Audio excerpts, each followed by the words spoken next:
Oh, anak, gising ka na pala. Malapit na ako matapos dito sa niluluto ko. Mukhang masarap yan, Tay, ah. Sinangag lang naman to. Yung madali na lang iluto yung hinanda ko para makakain ka agad. Upo ka na dyan. Ipagtitimpla kita ng kape. Huwag na po, Tay. Pass muna ako sa kape. Tubig lang muna ako ngayon. Oo, sige, mabuti nga yan. Di rin naman maganda sa katawan yung palagi nagkakape. Tay, parang uulan po ngayon. Sana hindi abutin hanggang mamayang gabi. Hirap pa naman makasakay pag umuulan. May paparating daw na bagyo. Magdala ka na lang ng payong para hindi ka mabasa mamaya.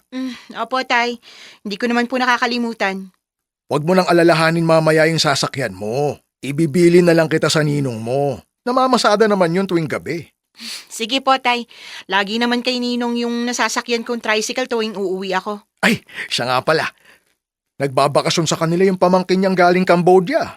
Sino naman po yun? Nakalimutan ko yung pangalan eh. May pamangkin pala si Ninong na nasa Cambodia? Oo, engineer daw dun yung pamangkin niya. Bakit sa kanila po nagbabakasyon? Wala ba yung mga magulang nun dito? Nakauwi na siya sa kanila pero gusto magbakasyon dun sa ninong mo para makipag-banding. Nung bata pa raw kasi yun, hanggang sa maging binatilyo, yung ninong niya yung madalas niyang nakakasama. Close pala sila kaya ganun. Oo, napakabait niyang bata eh. Namili ng mga gamit para sa pamilya ng ninong mo. Ipinag-grocery pa sila. Paldo pala si Ninong eh. Sarap siguro tumambay sa bahay nila. Galing nga ako ron kahapon. Nagpadala siya sa akin ng mga tsokolate, nilagay ko sa ref. Kumuha ka lang kapag gusto mo. Sige po, Tay. Pupunta na lang ako dun bukas para magpasalamat. Ikaw ang bahala, anak. Mabuti na rin yun para makilala mo yung pamangkin niya. Malay mo naman, matipuhan mo siya. Baka sakali magka-boyfriend ka na. Tayo naman eh. Baka naman nirereto nyo na ako dun nang hindi ko alam ah. Ayoko pa magka-boyfriend. Ay sus, nasa tamang edad ka naman na anak. Hindi naman kita pagbabawalan. Lumandi ka naman para makita rin kitang kiligin. Saka na lang yun, Tay. Nabubuhay naman ako kahit walang boyfriend. Hindi ka ba naiinggit sa mga kakilala mo na malapit ng ikasal? Bakit naman po ako maiinggit sa kanila? Darating din naman siguro yung para sa akin. Pero sana wag muna. Nasa iyo pa rin naman yung desisyon, anak. Siyempre naman po, Tay. Kaya lang, sayang talaga yung pamangkin ng ninong mo. May itsura din yun. Bagay sana kayo. Ayan ka na naman, Tay. Nung huling beses mo po na ginawa yan, muntik na ako mapikot. Pasensya ka na, anak. Excited na kasi ako na magkaroon ka rin ng love life para hindi ka puro trabaho. Hindi naman tayo nagigipit, kaya hindi mo kailangan magpakasubsob sa paghahanap buhay. Mag-enjoy ka rin, anak. Hayaan mo po, Tay. Pag may nagustuhan na ako na mismo yung manliligaw sa kanya para lang may maipakilala na ako sa inyo.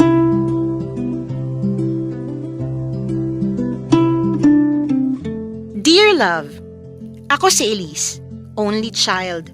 Pero si tatay na lang talaga kasama ko. Hiwalay na sila ni nanay, na fall out of love sila sa isa't isa. College na ako nung mangyari yon. Naiintindihan ko naman sila at sa tingin ko, wala naman akong magagawa kung talagang ayaw na nila.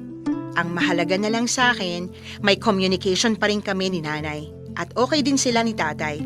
Tungkol naman sa love life ko, NBSB ako. Nagkaroon na ako ng mga manliligaw pero wala namang sumakses sa kanila. Either di ko talaga type or hindi ko sila nakikita na pang lifetime partner. Kaya tuloy si tatay kung kani-kanino na lang ako nirereto.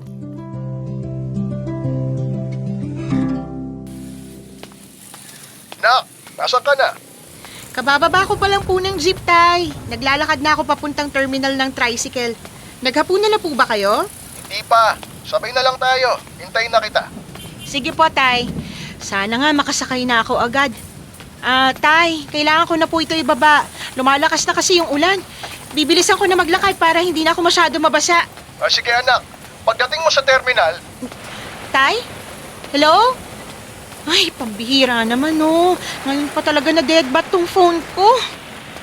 Ay, ano ba yan? Lumakas pa lalo yung ulan. Sana may masakyan pa ako pa uwi.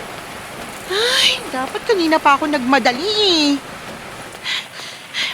Ayan, buti na lang may tricycle pa sa terminal. Kuya, pasakay. Sa may intersection ako. Sorry miss. Hindi ako namamasada. May susunduin lang ako kaya ako nandito. Ay, ganon. Pero bakit dito ka nag-park? Pila kasi ito ng mga namamasadang tricycle. Pasensya na. Dito kasi ako pinaghintay ng tito ko para madaling makita yung susunduin ko. Okay, pasensya na. Ano ko uuwi nito? Deadbat pa naman yung phone ko. Pwede naman kitang isabay mamaya, miss. Pero, hintayin muna natin yung susunduin ko. Sige, salamat. Teka, pwede ko bang malaman yung pangalan mo? Sandali, bakit mo naman inaalam pangalan ko? Baka lang kasi ikaw yung pinapasundo sa akin. Imposibleng ako yun. Kung may susundo man sa akin dito, si Ninong yung inaasahan ko. Di mo ako maluloko, no? Sino ba ninong mo? Wala ka nang pakiroon! Sungit mo naman, miss. Nagtatanong lang ako. Elise kasi yung pangalan ng pinapasundo sa akin ni tito. Siya nga dapat yung susundo pero masama yung pakiramdam niya. Kaya hindi siya natuloy. Bakit naman ako maniniwala sa'yo? Ibang tricycle yung gamit mo. So ikaw nga si Elise. Hindi!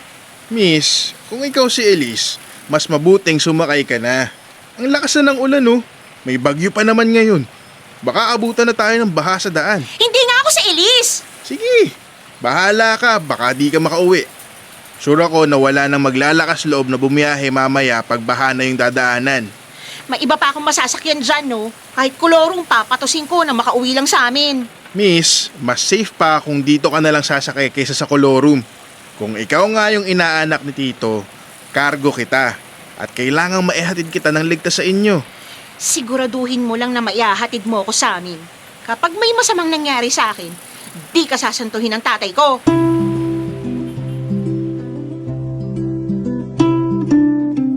Napilitan akong sumakay sa tricycle na yon kahit na di yun yung minamaneho ng ninong ko. Wala na kasi akong choice.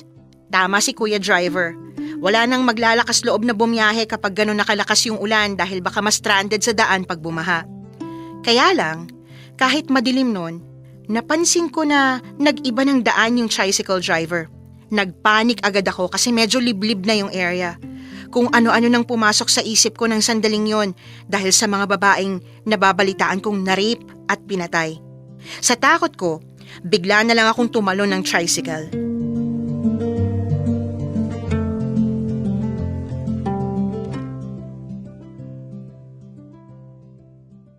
Anak naman! Ba't bigla ka na lang tumalon sa tricycle? Nagkagalos ka patuloy. Buti yan lang ang inabot mo. Natakot kasi ako nung biglang nag-iba ng ruta yung lalaking yun. Ninong mo yung nagsabi kay EJ na sa kabilang ruta dumaan pag malakas na yung ulan kasi baka ma-stranded kayo. Alam mo namang bahain sa dadaanan nyo sana kagabi. Malay ko ba naman po kasi na siya talaga yung pamangkin ni Ninong? Kanino po ba yung ginamit niyang tricycle? Hindi naman yun kay Ninong ah. Hindi nga, kasi kabibili niya lang nun para sa ninong mo. Binenta sa kanila, kahapon lang nagkabayaran. Yun yung ginamit ni EJ kasi may sira yung ginagamit ng ninong mo. Sana kasi sinabi niyo rin agad sa akin. Nagmukha pa tuloy akong tanga doon. Sasabihin ko naman talaga sana sa'yo kagabi pero bigla ka namang nawala. Deadbat na nga po ako nun, tay. Ay, wala na tayong magagawa. Nangyari na yon. Huwag na tayo magsisihan.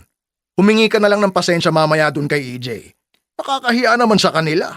Nagmagandang loob na nga na ipasundo ka at nagpresenta pa si EJ tapos pinag-isipan mo pa ng masama. Hindi ko nga po kasi alam. Nagkikilty na nga po ako eh. Kung ganon, tama lang talaga nakausapin mo siya mamaya. Tamang-tama, magluluto ako ng bilo-bilo. Magdala ka sa kanila mamaya tapos kausapin mo na si EJ. Opo. Napakabait ng batang yon. Siya pa yung panayhingi ng pasensya sa akin kagabi. Kung di mo talaga siya type anak, kahit kaibiganin mo na lang. Sigurado naman akong magkakasundo kayo noon.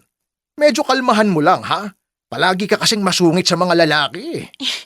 Pinoprotektahan ko lang pong sarili ko sa mga manloloko. Bakit? Sa tingin mo ba manloloko si EJ? Ewan ko po. Hindi ka pa naman sigurado eh. Kaya kilalanin mo muna yung tao.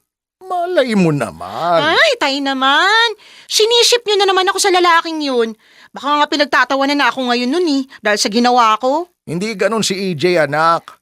Kahit sandali ko pa lang siya nakakausap, alam ko na agad na mabait siyang tao. Kaya nga gusto kong maging magkaibigan kayo kasi alam kong di ka mapapahamak sa kanya.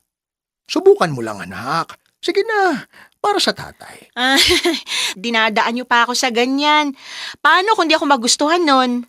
Saka ka na humusga kapag nakapag-usap na kayong dalawa. Sige po, tay. Pero pagkatapos ng unang usap namin at hindi talaga kami nagkasundo, ekis na siya sa akin. Huwag niyo na akong kukulitin ulit tungkol sa kanya. Sige anak, pero kahit ipusta ko ang atay ko, sigurado ako magkakasundo kayo.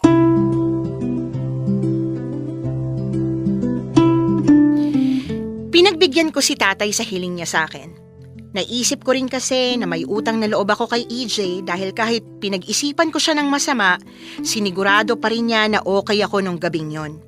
Tinawagan niya kasi muna si Ninong para patunayang siya nga yung inutusang sumundo sa akin bago niya pa ako dalhin sa ospital para mapatingnan. Ayoko na nga sanang magpadala sa ospital pero wala na akong nagawa nang magpumilit siya. Nahiya na akong magsalita dahil sa kagagahang nagawa ko.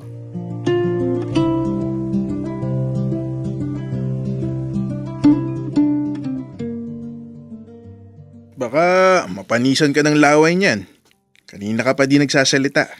Sorry, nahihiya kasi ako. Hindi ko alam kung paano ako makikipag-usap sa'yo pagkatapos ng ginawa ko. Kalimutan na natin yun. Okay na yun. Huwag mo na lang isipin para di ka mailang sa akin. Ang hirap kasi na hindi isipin yun. Siyempre pag nakikita kita, naalala ko talaga yung kahihiyan ko nung gabing yun. Pasensya ka na talaga kung pinagdudahan kita. Nawala rin kasi sa isip ko yung sinabi sa akin ni tatay na may pamangkin si Ninong. Tsaka syempre, ibang tricycle gamit mo nun, kaya iba talaga naisip ko. Hayaan mo na nga. Inuulit mo pa kasi kaya lalo kang nahihiya. Kung may magagawa lang sana ako para makabawi sa'yo. Actually, meron naman. Talaga? Ano yun? Kahit alipinin mo ako ng isang araw, okay lang sa akin. Ano? Bakit naman kita aalipinin? Baka mabugbog ako ng tatay mo niyan. Tsaka hindi ko yun kayang gawin sa'yo. Masyado kang maganda para gawin kong alipin. Hindi Hindi ako maganda, no? Sinasabi mo lang yan. Simple ka lang talagang tingnan.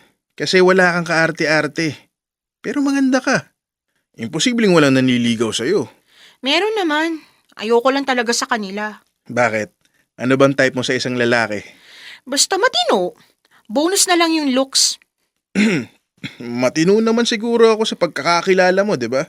I mean, napagkamalan mo lang naman akong masamang tao. Oo na. Kung wala pang pumoporma sa'yo at wala ka pang natitipuhan ngayon, baka pwedeng ayain kitang lumabas kung libre ka. Ha? Bakit ako? Para makilala pa natin yung isa't isa. Kasi syempre, hindi maganda yung first meeting natin, kaya bawi tayo. Marami pa kasi akong gustong malaman tungkol sa'yo. Kung okay lang, Sige, sasabihan na lang kita. i-add na rin kita sa Facebook. Sige, i-accept na lang kita. Salamat ha. Basta next time, huwag ka na mahihiya sa akin. Tatry ko. Hindi mo naman kailangang mahiya sa akin. Sabi nga ni Tito, parang anak na raw yung turing niya sa'yo. Kaya sa tingin ko, magkakasundo talaga tayo. Hindi naman matutuwa sa'yo ng ganun si Tito kung hindi ka gusto-gusto yung ugali mo. Marami siyang naikwento sa akin tungkol sa'yo. Pero mas maganda pa rin kung ikaw mismo yung magkikwento nun. Kahit abutin tayo ng maghapon, hindi ako magsasawang makinig. Grabe ka naman. Baka maubusan na ako nun ng sasabihin. Huwag kang mag-alala. Pag naubusan ka na, ako naman yung babangka.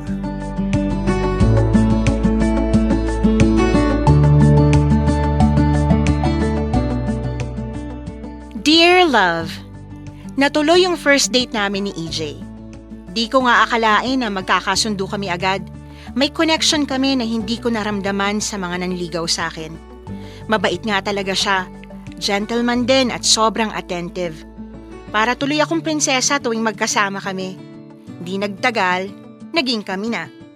Kung masaya kami, mas masaya yung tatay ko at si Ninong. Botong-boto kasi sila sa aming dalawa kaya kulang na lang talaga sila na mismo yung magkasal sa amin. Minsan, nagkakamali tayo pag masyadong tamang hinala. Pero may pagkakataon din na pwede yun maging dahilan para makilala yung taong sa atin pala nakatadhana.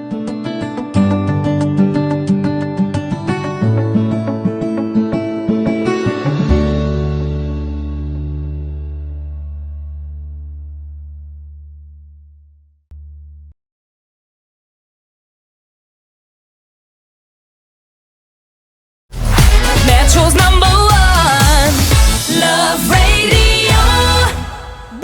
sake!